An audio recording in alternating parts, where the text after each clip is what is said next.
ମୋ ନାମ ବିସର୍ଜନ। ତ ଆମ ସ୍କୁଲ କେ ସାର୍ ନାହାନ୍ତି ସେଥିପାଇଁ ଆମେ ବସିଛୁ। ପଞ୍ଚମ କ୍ଲାସ କତିକି ଅଛି ଆଉ ଜଣେ ସାର୍ ଅଛନ୍ତି। ଜଣେ ଅଛନ୍ତି ସେ ଆସୁଛନ୍ତି 12ଟା ଗୋଟେରେ।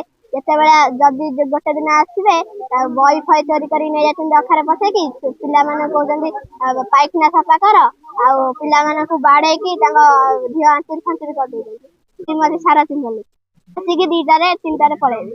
ଆମର ବହୁତ ଅସୁବିଧା ପାଠ ପଢିବାରେ ଅସୁବିଧା ହଉଛି ଆଉ ପାଠ ପଢିବାରେ ଅସୁବିଧା ହଉଛି। ପରୀକ୍ଷା ଆଉ 13 ଦିନ ରହିଲା ପାଠ ପଢିବା ପାଇଁ ଅସୁବିଧା ହଉଛି। ଆମ ଆମ ଆମ ସ୍କୁଲ ଗୋଟେ ସାର୍ ଦେବା ପାଇଁ ଆମେ ଆକ୍ସନ ନେବା ପାଇଁ ଚାହୁଁଛୁ ଆମ ମ୍ୟାଡାମଙ୍କ ଉପରେ। ଜଣେ ଶିକ୍ଷକ ଯେଉଁ ଅଛନ୍ତି ସାରଥୀ ମଲ୍ଲିକ, ସେ ଡ୍ୟୁଟିରେ ତାଙ୍କର ଇରେଗୁଲାରିଟି ରହିଛି। ସେ ରେଗୁଲାର ନୁହନ୍ତି କି ପକ୍ଚୁଆଲ ନାହିଁ, ସମୟାନୁବର୍ତ୍ତୀ ନୁହନ୍ତି।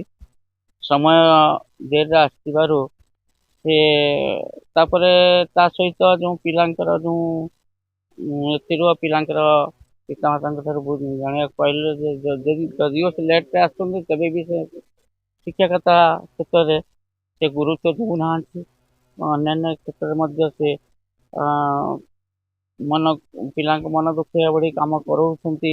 ଏଥିପାଇଁ ସେ ଚାହୁଁଛନ୍ତି ଇଏ ଶିକ୍ଷକକୁ ପରିବର୍ତ୍ତନ କରି ଆଉ ଗୋଟେ ନୂତନ ଶିକ୍ଷକ ସେଇ ସ୍ଥାନ ନୂତନ ଶିକ୍ଷକ ଦେବା ପାଇଁ।